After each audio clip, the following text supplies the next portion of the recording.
Hola, hola amigos, estamos de vuelta acá en Rives Político, como ustedes ven en sus pantallas. Tenemos a el señor Rafael Aita. Él es escritor, conferencista, escritor de El magnífico pasado que tiene y que siempre va a tener nuestro Perú. Para entender, obviamente, la política actual hay que irnos al pasado.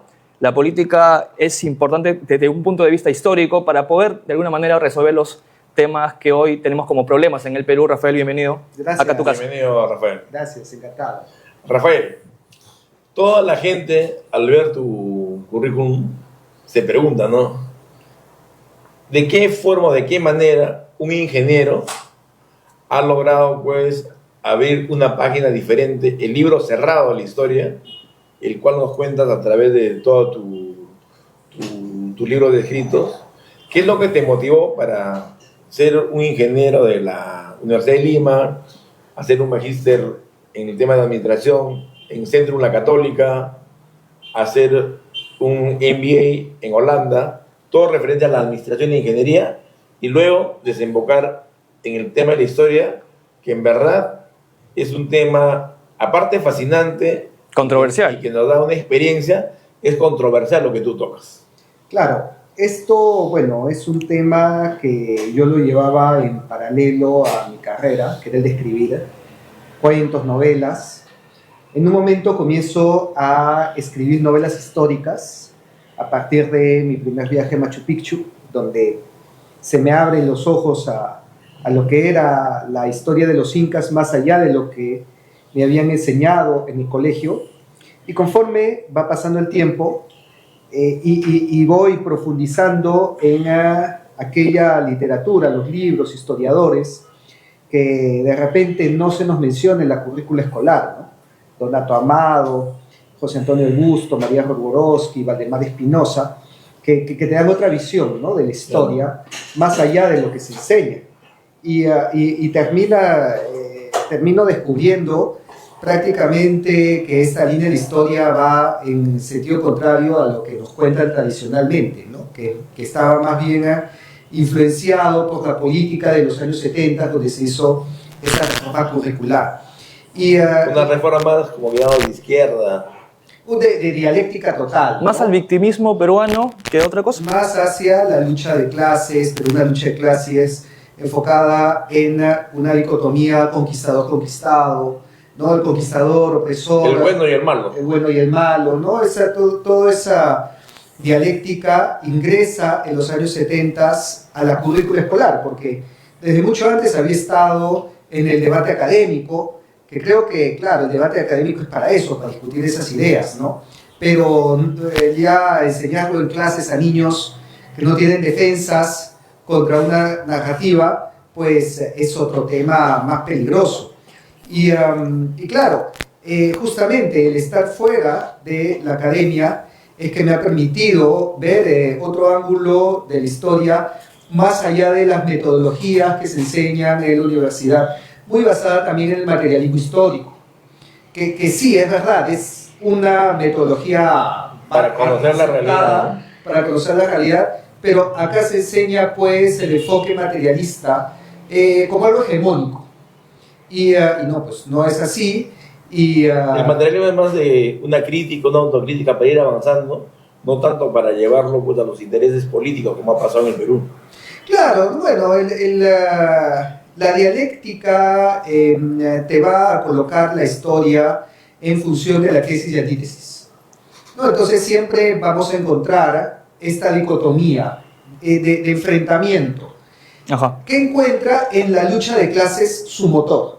Algo que ya lo decía Marx, ¿no? La lucha de clases es el motor de la historia. Y que Mao también lo respaldaba en sus 5 tesis, ¿no? Es totalmente dentro de la escuela materialista, marxista, maoísta. Y juzgando las últimas décadas, no nos ha servido para casi nada. No, bueno, para que nos enfrentemos entre peruanos, ¿no? Y no tanto para surgir como país, como que ya lo nación. hemos visto en las últimas elecciones, que ya en las elecciones parece más una pelea entre barras bravas que pues un tema, un debate ideológico, ¿no? que un debate electoral, no democrático. Ahora, Rafael, para las nuevas generaciones que se están escuchando, los nuevos peruanos que tienen conciencia por primera vez de país, ¿sería apto decir que el Perú es una sinergia es el hijo de dos mundos, de dos imperios, como el Tahuantinsuyo y el Imperio Español. Bueno, esto ya lo decía Víctor Andrés de la Unte, Ajá. ¿no? El Perú es la síntesis viviente, que me parece un término no solamente poético, espectacular para lo que somos, porque lo ves en la calle, ¿no? Tú sales a la calle a ver las personas que caminan y vas a ver lo que dice Víctor Andrés de la Unte, la síntesis viviente, la unión de culturas, no solamente en la sangre, sino en las expresiones Las gastronómicas, costumbres, artísticas, la ropa, culturales, en la ropa. la forma de hablar, ¿no? Claro, por supuesto, o sea, en la gastronomía, nuestra gastronomía es una unión. Es Una diversificación la de fusión todo. Esto, a ver, no somos Australia, no somos Nueva Zelanda, en donde tú se has visto ahí un colonialismo exterminador y donde la población indígena pues es un pequeño porcentaje y la gran mayoría de personas son blancos, rubios, caucásicos de ojos azules. Ujú. Eso no lo encuentras en el Perú, ¿no? La realidad de Canadá, de Australia, De Bélgica, bueno. de Bélgica, no la vemos en los países hispanos. Y ahí ya te marca la diferencia en la política que se tuvo durante la conquista. ¿Tú crees que el Perú, o el peruano, mejor dicho, pierde la identidad desde el mismo hecho de rechazar a esa etapa del virreinato, a decir que son unos asesinos y no considerarlos como parte de nuestra historia, porque son 3 siglos, son 300 años que hemos convivido con esa historia? Bueno, no lo digo yo, lo dice María Gorborowski, ¿no? Ahí pueden buscar la entrevista donde ella menciona que la forma como se enseña la historia nos acompleja. Lo dice con palabras durísimas. El Perú es un país acomplejado por culpa de cómo nos enseña nuestra historia. Entonces, nosotros mismos tenemos una dicotomía, una contradicción, ¿no? Una confusión, digamos. Una disonancia, ¿no? Cognitiva, en donde estamos orgullosos de aquello que renegamos. Porque todos estamos, a ver, el pisco es peruano, y el ceviche es peruano y lo defendemos a capa y espada. Y el que diga que no, nos peleamos. Pero los incas no conocían la uva, y no conocían el limón, y no conocían la cebolla, ¿no? Entonces, eso lo trajeron los españoles. Pero con los españoles renegamos. Pero estamos orgullosos del producto de lo que ellos trajeron. Eso es pues un conflicto Una interno. contradicción interna, ¿no? Una contradicción interna pues, Terrible. que nos pone de cabeza, ¿no? Y que mira, en la práctica no nos hace admirar más nuestro legado andino. No es que tú ves que, no ves esa desproporción en que tú dices, ah, ya, si yo denosto lo hispano, entonces me voy a sentir más orgulloso del andino. No es verdad. Terminamos renegando lo hispano y despreciando lo andino. Y eso es como un hijo pues, que odia a su padre y discrimina a su madre.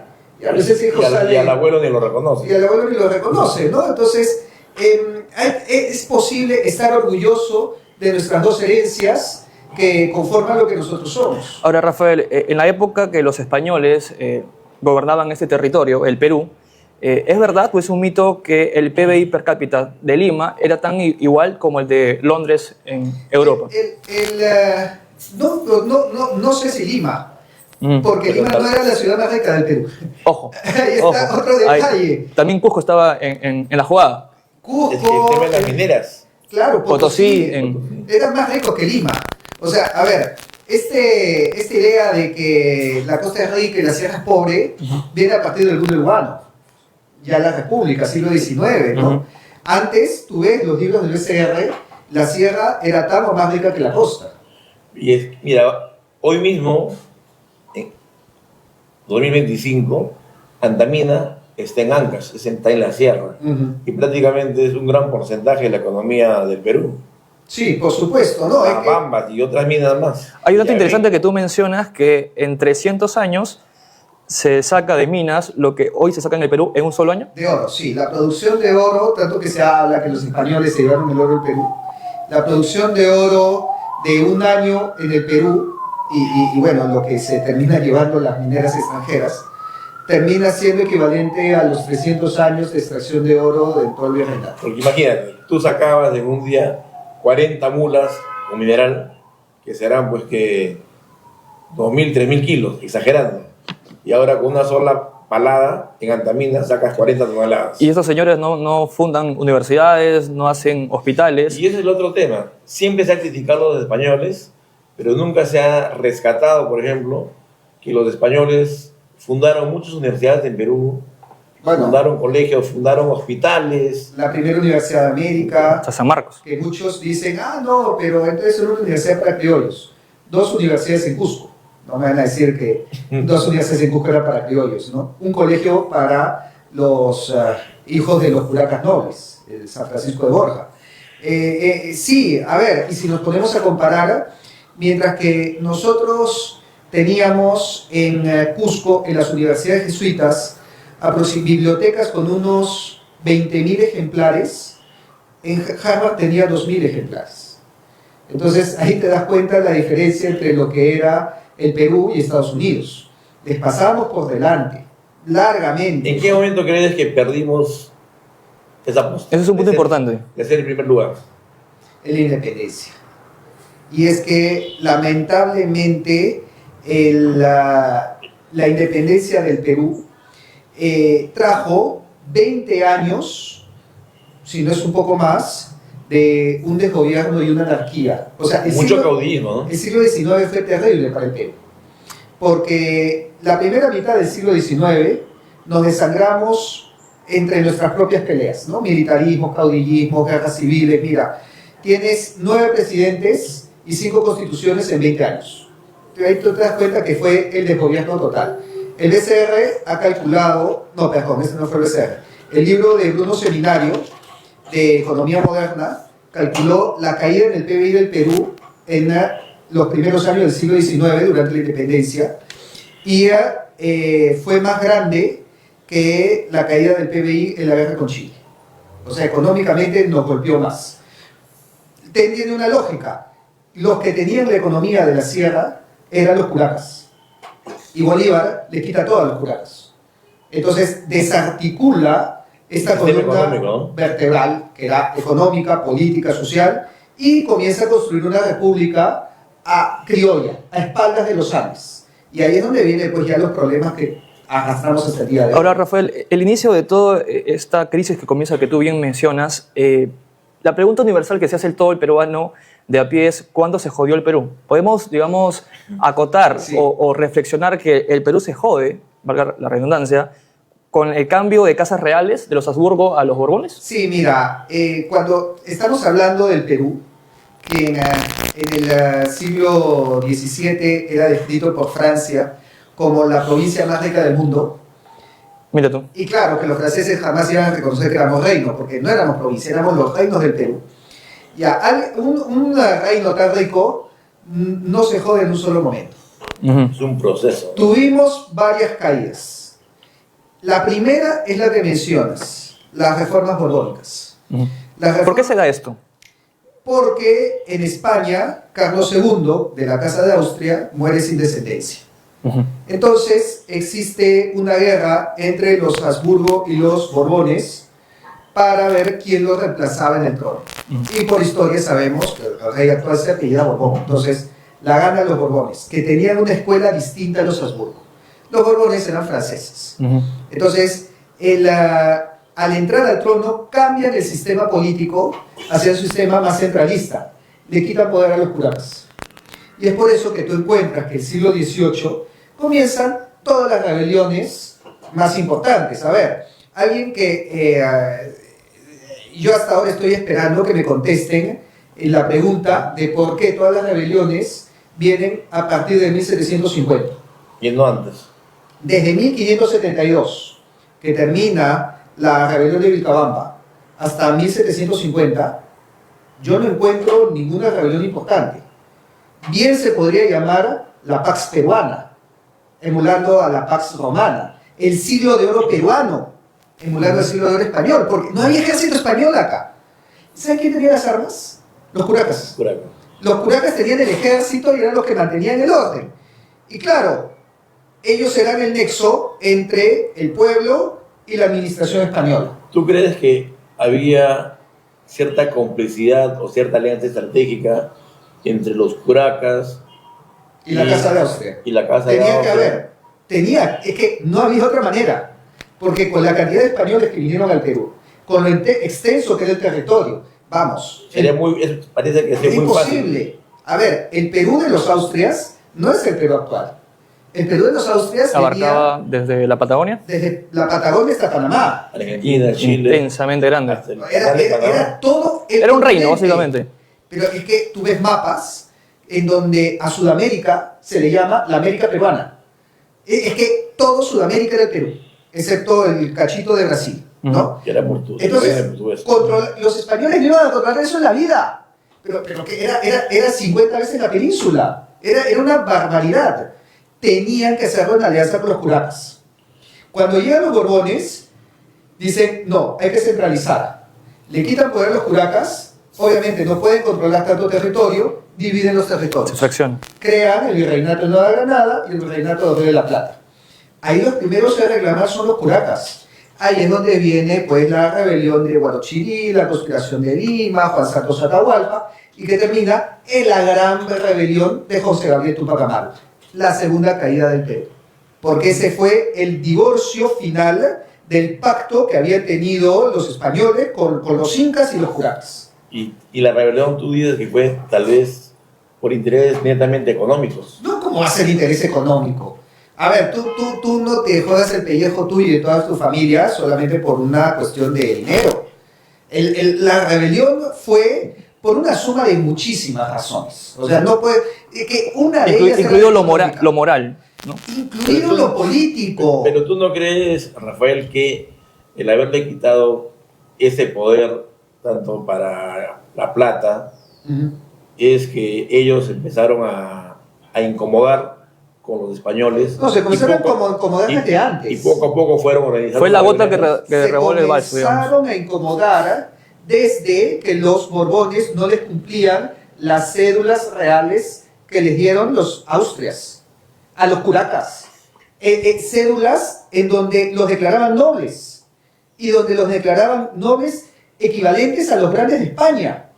Entonces, claro, a ver, eso va más allá de lo económico y eso es una cuestión de que a ti te están quitando tus derechos. Entonces, si a ti viene un rey de España y te dice, mira, tú eres un noble, igual que los nobles que yo tengo acá en la península, y cambia de dinastía, y la nueva dinastía dice, no, yo eso no lo reconozco. Te bajo del galón. Pero por supuesto, pues obviamente que tú vas a reclamar. Y se tienen los documentos del Cabildo de Indios de Lima, del curaca de los Chimú, Vicente Chimor, que le dicen, no están cumpliendo el pacto, están incumpliendo la alianza y las cédulas que nos dieron los Austrias. Entonces, obviamente, todo eso se fue sumando hasta llegar a un punto en donde hubo otro elemento más, además del económico, que no se menciona. ¿Cuál es? En 1767, si no me equivoco, Carlos III expulsa a los jesuitas de todos los reinos. Vamos, acabamos de decirlo, que es uno de los legados más importantes que dejó España, las universidades, la educación. ¿Quiénes la tenían? Los jesuitas. ¿Quiénes educaban a los hijos de los curacas? Los jesuitas. Era Oye, un pilar en la era el estructura pilar social. intelectual. Entonces les estabas quitando la educación. Eso ya no es un tema económico. Eso es un tema también de que ellos se daban cuenta que los iban a perjudicar como élite gobernante, porque si no tienes una élite educada, no te gobierna nada. Entonces dijeron, no, cuando les expulsan a los jesuitas, eso también influye en la gran rebelión. Porque ¿quién fue el que educó a José Gabriel Tupac Amaru? Jesuitas. Claro, pero si tú lees todas sus cartas de su rebelión, vas a ver que él te cita a los filósofos de la escuela de Salamanca. O sea, ojo, él no dice lo que nos enseñó Velasco de Tupac Amaru. Ah, sí, el Tupac Amaru, anticolonial, antiespañol, como si fuera el Che Guevara de los Andes. No, lo que él te dice es, mi rebelión, yo no me rebelo ni contra la Santa Iglesia ni contra la corona, sino para quitar las tiranías del reino. Oye, está utilizando el Tratado sobre el Tiranicidio de Francisco Suárez, filósofo jesuita, que los jesuitas no enseñaban en esa época. Él estuvo en contra de las reformas, más no de la corona española. Claro, o sea, a ver, hay que ubicarse en el personaje histórico de 1780. En la coyuntura, ¿no? No en el Tupac Amaru inventado en 1970. sino con la coyuntura, en donde un elemento importante era la religión, un elemento importante eran las universidades, un elemento importante era el ser noble. O sea, en esa época, pero lo que pasa es que, otra vez, regresando a la enseñanza de nuestra historia, nos han enseñado de forma materialista. Entonces, para nosotros el día de hoy, ¿qué es lo importante? El dinero. Se llevaron el oro. Como le malograron el negocio, se reveló.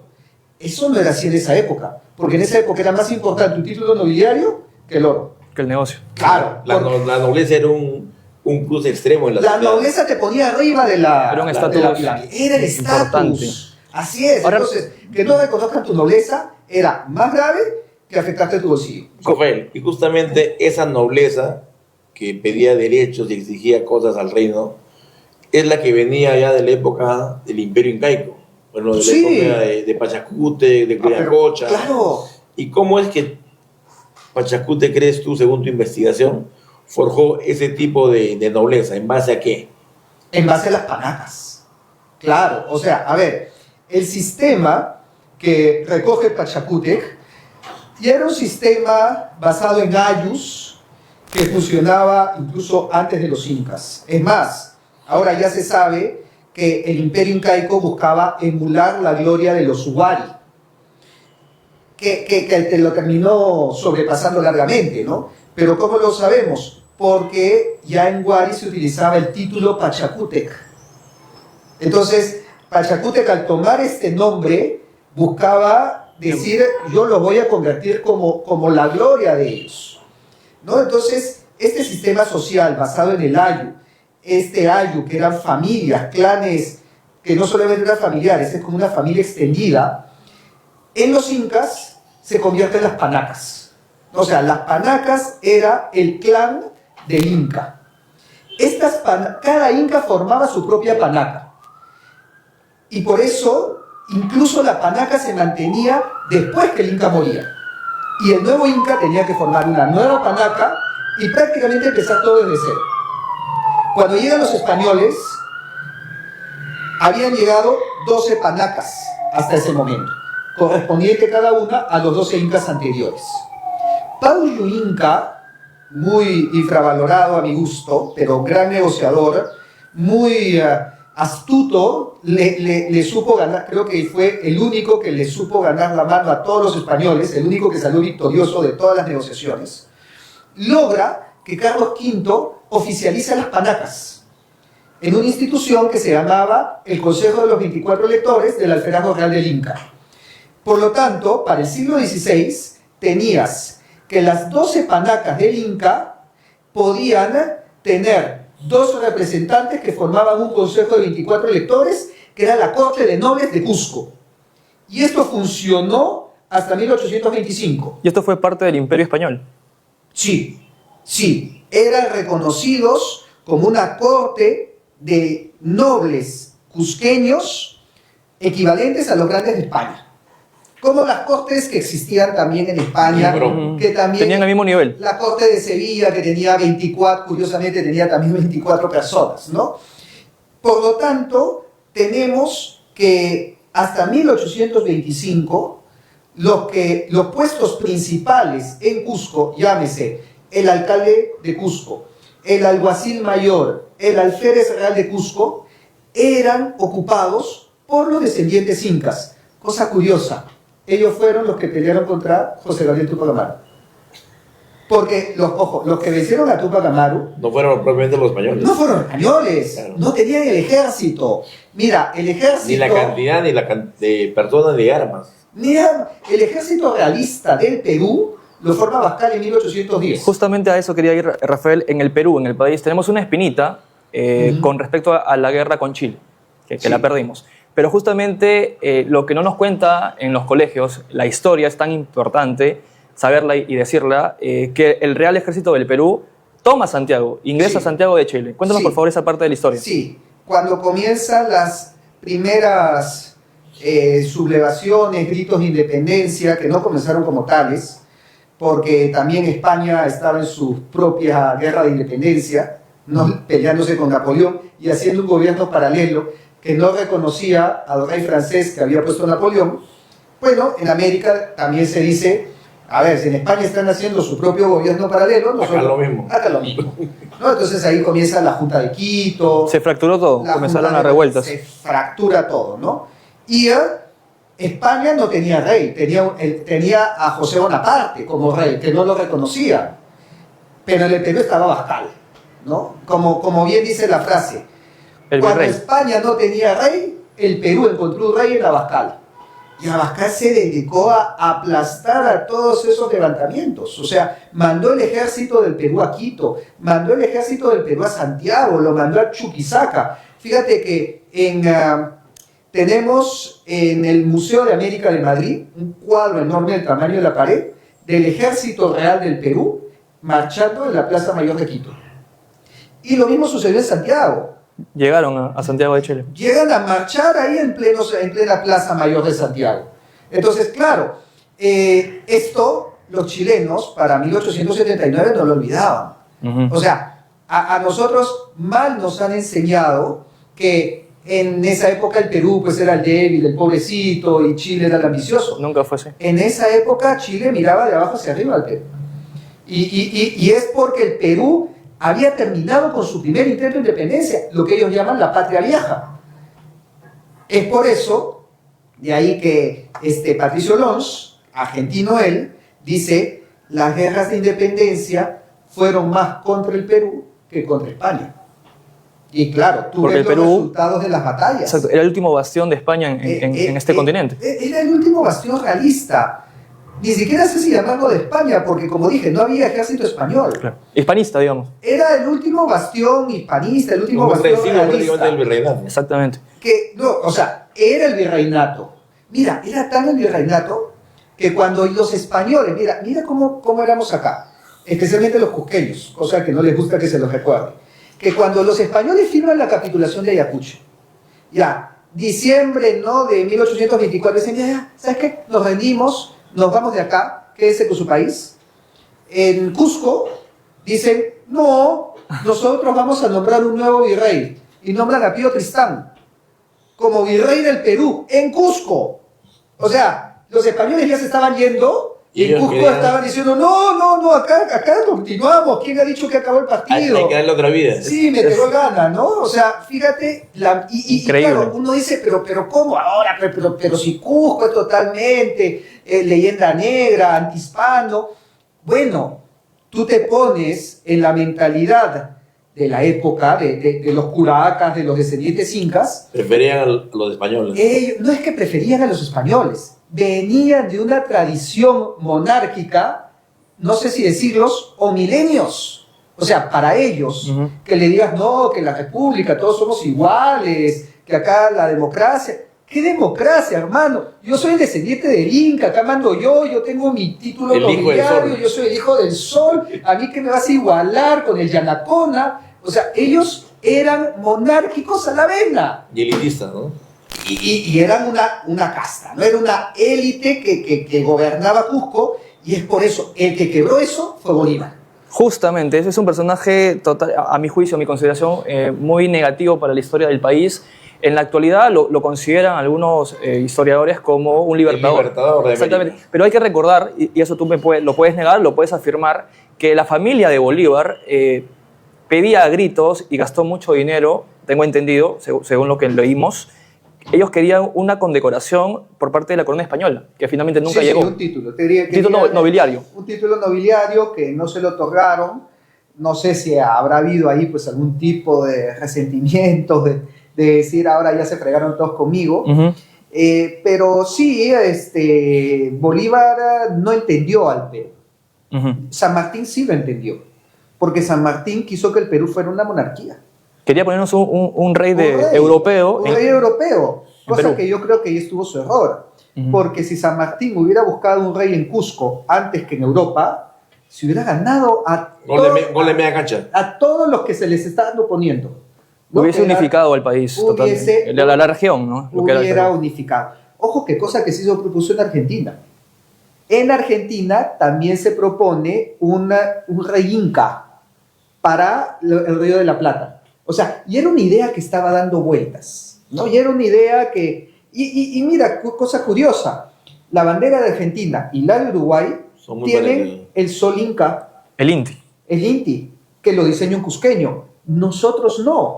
Nosotros la tuvimos con Torre Tagle, porque tú ves la bandera de Torre Tagle Tiene el y tiene el ahí. sol. Tiene eso. ¿Quién lo quita? Bolívar, otra vez.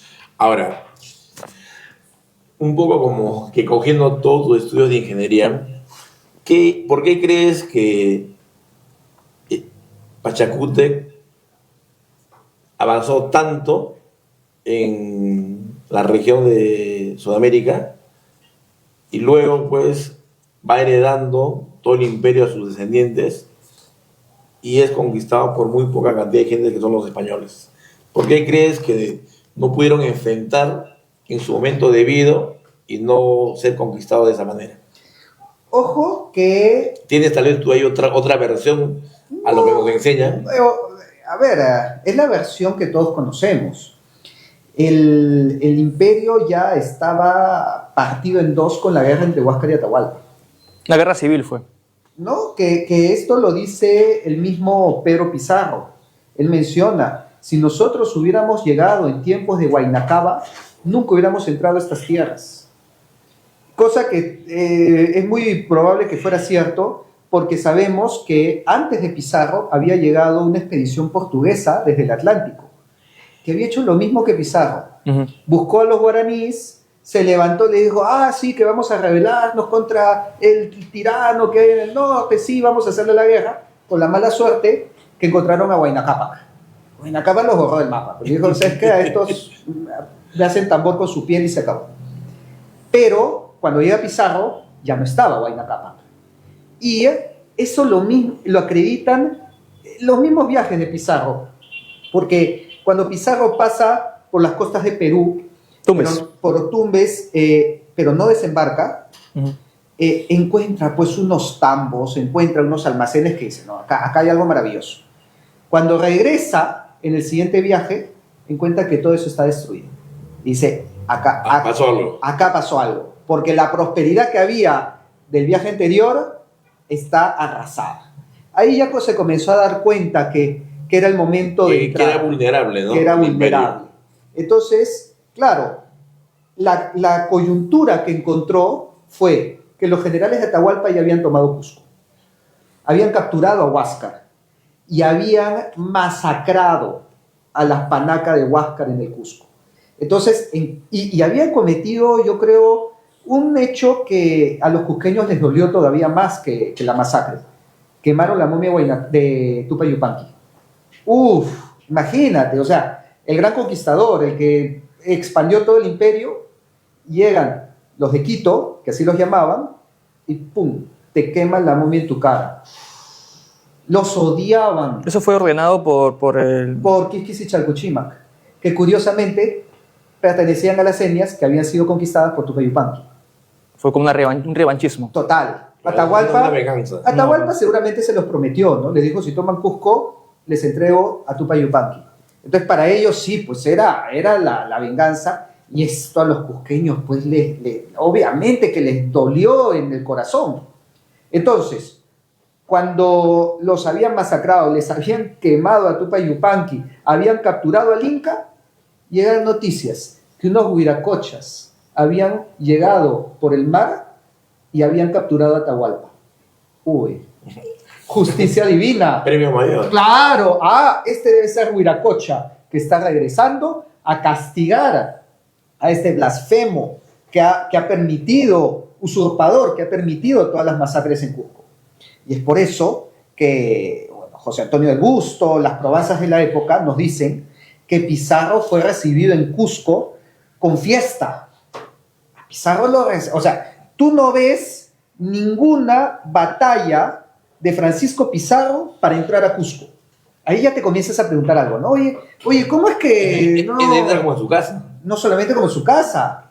Y con fiesta. Entra con fiesta, o sea, entra Con holgura. Con holgura, con un regocijo. Como su cumpleaños. Que ahí te comienzas a dar cuenta que los cusqueños odiaban más a los de Quito que a los españoles. Y lo primero que hicieron fue aprovechar a los españoles para perseguir al remanente del ejército de Atahualpa, a Quisquis, a Rumiñahui, a Chalcuchímac, cantaron cuando lo quemaron a Chalcuchímac, o sea, para ellos fue el que estás perdiendo 3-0 y entra un cambio y mete 5. y mete 5.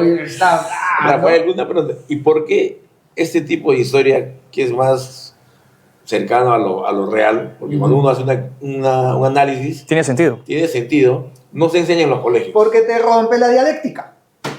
Porque con esto ya no puedes decir españoles malos, incas buenos. Con esto ya no puedes victimizarte. Pero No ¿a quién le conviene eso? Bueno, no es muy difícil de saber. ¿Quién se alimenta del discurso de la dialéctica? No es mejor Los la políticos. ¿No? A ver, ¿qué ideología política Izquierda. vive de la dialéctica, de la confrontación, Izquierda. del enfrentamiento? Sí, son Ya, ellos. ahí tú ves de dónde se alimenta este discurso. Y por eso, cuando tú tienes una evidencia que te rompe el discurso, pero al mismo tiempo nos deja mejor parados a nosotros.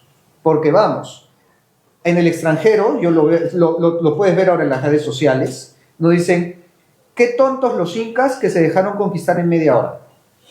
Porque claro, si tú dices que la conquista se realiza en Cajamarca, con la captura de Atahualpa que duró 28 minutos, sí, pues lo que me habías preguntado, el gran y maravilloso imperio cayó en media hora.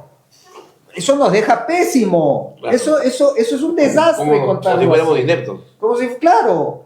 En cambio, la evidencia nos dice que no. La evidencia nos dice que al contrario, nosotros queríamos que caiga Atahualpa y que el proceso de conquista con la rebelión de Manco Inca, de los incas de Vilcabamba, duró 30 años, en donde, como dice Ramón Mujica Pinilla, primaron más las alianzas que la fuerza. Lo que te había dicho antes, negociaron con los curacas. O sea, todo eso nos deja mejor parados. Una pregunta. Para ti, ¿quién es el mejor inca del imperio? Pachacútec, Inca Yupanqui. ¿Y por qué razón, por ejemplo, tú ves estatuas de Pizarro, que ahora último, pues, en la última década lo han sacado de la Plaza Mayor, pero no ves pues una estatua de Pachacútec No, en ¿cómo? un lugar muy importante? En la Plaza Mayor de Cusco está Pachacútec. No, pero digamos aquí en Lima No, es que Pachacútec nunca llegó a Lima. pero como un A ver, Como un símbolo símbolo Claro, del pero- de imperio. nuestra historia. O sea, Mira. en la capital de Lima, tú no ves a un Pachacútec. Yo creo que por eso que empieza un poco el odio. Serrano, limeño, tú no. Justamente tú sí. acotando lo que Yo dice pongo Marco. aquí a Pizarro, pero no a Pachacútec. o sea, pero es que Pizarro funda Lima. A ver, a mí, no Y sé, después lo sacan a Pizarro, me parece lo ponen en un costado y luego lo regresan. anacrónico poner a Pachacútec en Lima cuando Pachacútec nunca llegó a Lima. Ya, por último, pon a Tupac Yupanqui si quieres, ¿no? Mira, a pesar que yo te digo, yo admiro a Pachacútec, yo pondría estatuas de Pachacútec por todo el Perú, pero bajo qué relato, ¿no? Bajo qué narrativa lo estás diciendo. Esta historia de la promesa del sol comienza con Pachacútec, ¿no? Comienza con Pachacútec, que es quien recibe la visión que le muestra la unificación de lo que sería el imperio inca. ¿Y por qué crees que últimamente la estatua de Pizarro, por ejemplo, lo ponen en un lugar, lo sacan, lo almacenan, lo vuelven a sacar, lo ponen en otro lugar? Ah, sí. ¿Por qué Pizarro crees que pasa? ha recorrido Lima más que todos nosotros, ¿no? Siendo su fundador. El caballo de Pizarro ya debe estar cansado ya. Otra vez, mira, curiosamente, el que sacó la estatua de Pizarro fue Castañeda, no fue la izquierda, ¿no? Centro derecho, Castañeda. Sí, o sea, ahí podemos hablar más de que no nos enseñan bien historia, o sea, no sabemos quién fue Pizarro, ni qué fue lo que hizo, ni qué fue lo que no hizo, porque también a Pizarro se le achacan todos los males que hicieron sus hermanos, como Gonzalo Pizarro, que fue un desalmado, murió decapitado y con su cabeza en una pica como un traidor, ¿no? Los hermanos de Francisco fueron espantosos y yo creo que es por eso que Francisco Pizarro está pagando los males de sus hermanos. Para el Cuando- saldo. Sí, paga el saldo. El hermano de Pizarro, que es Diego Pizarro, tengo entendido, Gonzalo Pizarro, mata a un inca y también a un virrey. ¿Es verdad eso? Claro, y a Diego de Almagro. O sea, Su gran amigo de la expedición de ¿no? Pizarro. Sí, Hasta o su sea, momento, hasta su momento. el sujeto, no, además la gente que lo rodeaba, ¿no? Carvajal, el demonio de los Andes, un sujeto terrible también. Mata a un virrey, como tú lo has dicho, lo decapita, hablas con Núñez de Vela en Quito. es declarado traidor a la corona. O sea, ¿Esto con la venia de Pizarro, de Francisco, o no sabía nada del tema? no, ya se había muerto Francisco Pizarro. Estamos hablando de la rebelión de encomenderos, ya había pasado la guerra entre almagristas, pizarristas. Gonzalo Pizarro quería nombrarse rey del Perú. Fue una época convulsa, fue una época en donde no sé si podemos hablar del bando español y el bando inca. Y voy a decir, por eso me hace mucho ruido cuando dicen, la conquista fue españoles contra incas, ¿no? A ver, tú tienes a Gonzalo Pizarro y a los encomenderos que se han rebelado contra España. Han decapitado al virrey. España los quiere capturar, no tienen cómo. ¿A quiénes buscan para que los capturen? A los curacas. Los curacas estaban hartos de la guerra. Ellos no querían ya saber más de enfrentamientos, de encomenderos, no les caía Gonzalo Pizarro. Entonces la corona les dice, mira, peleamos juntos y capturamos al rebelde español. Y tú tienes que a Gonzalo Pizarro, a Hernández de Girón, lo capturan los huancas que peleaban a favor de la corona española. A ver, tú dime cuál es el bando español ahí. Hernández de Girón, que era el español, o el huanca, que no era español, pero peleaba a favor del rey de España porque ya estaba hasta acá Hernández de Girón. No podemos hablar de eso de, el bando de los españoles, el bando de los incas. No, eso no existe. Esa es la dialéctica que nos enseñan para enfrentarnos y meternos rencillas y enfrentamientos entre los propios peruanos. Un poco como ya finalizando la entrevista, Rafael, pero tú dices que en esa época hubo confrontaciones y prácticamente el caudillismo sobresalía. Luego de la independencia, el caudillismo trajo como que un poco de desgracias al Perú. Sí. Y actualmente, por ejemplo, en los últimos 20 años, 25 años, es netamente caudillista. Estamos ya con prácticamente 11 gobernantes. Y 40 partidos que van a postular. Sí. A ver, yo me chupo el dedo de que me van a decir que en el Perú existen 40 posiciones políticas. Imposible, ¿no? Sí, a 3 es bastante. Es bastante. Eso significa que estamos votando más por el caudillo, por la persona, que por las ideas. Así estamos en un caudillismo. ¿Y eso, según tu punto de vista, es positivo o negativo para Totalmente el Perú? Negativo. Siempre ha sido negativo. Es más, las peores épocas del Perú es cuando hemos caído en caudillismo. Es correcto. ¿Y cuando no hemos caído en caudillismo? Cuando venía una figura monárquica. El Inca o el rey. Y decía, se acabaron acá los caudillos, acá mando yo, y establecía la paz. Establecía el orden. Históricamente hemos funcionado siempre bien así. Es que así hemos funcionado. Y por eso, hasta ahora, tú ves que hay ese anhelo del que ponga orden y mano dura, que cuando no hay, lo buscamos en el caudillo. El caudillismo es la sombra de la monarquía. Y siempre nos decepciona. ¿Y cómo crees que ahora el Perú, aunque parezca increíble, tenga una economía estable en comparado con los demás países de la región, pero está ya con un piloto automático en la presidencia? Porque el Perú es más grande que el Estado-nación. Eso tenemos que meternos en la cabeza. Nosotros no somos un Estado moderno. Nosotros no hemos sido creados en el siglo XIX, como muchos dicen, el Perú comenzó en 1821. No, el Perú precede al Estado-nación. Es por eso que sigue existiendo a pesar que el Estado no funcione. A ver, Rafael, mi última pregunta. El linaje inca en la actualidad sigue viviente. Tengo entendido que tú has entrevistado... Ahí está en Cusco.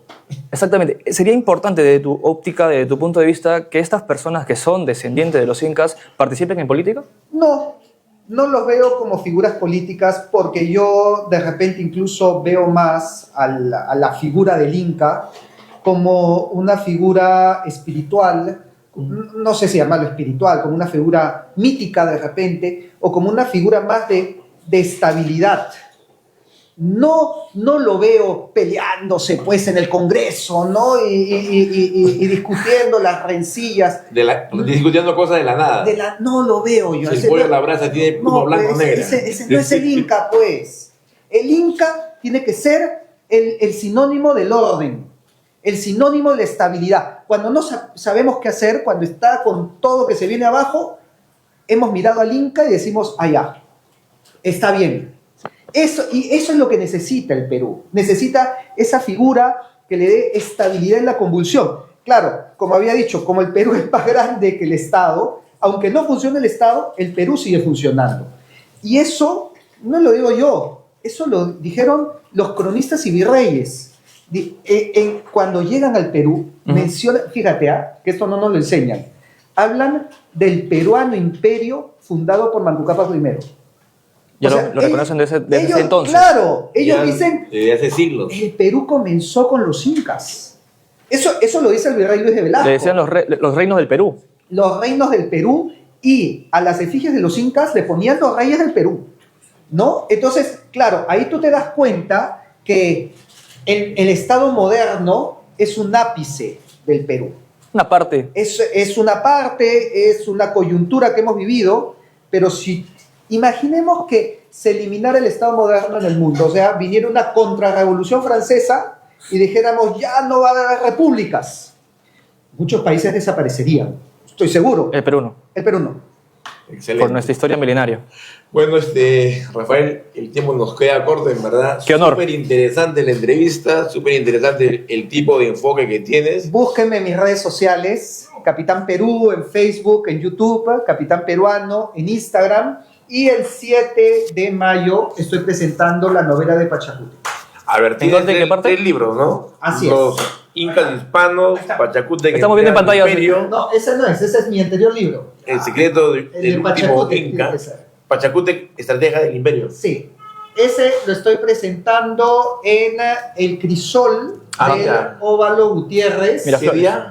El miércoles 7 a las 7:30 de la noche. Atentos, Ahí por favor. estaremos. Ahí vamos a estar, Ahí estaremos. cubriendo la Rafael, importante ¿dónde noticia. te de pueden Rafael. ubicar como capitán? Capitán Perú en Facebook, en YouTube y en Instagram Y tus como libros de Crisol. Capitán Peruano. Y mis libros en Crisol.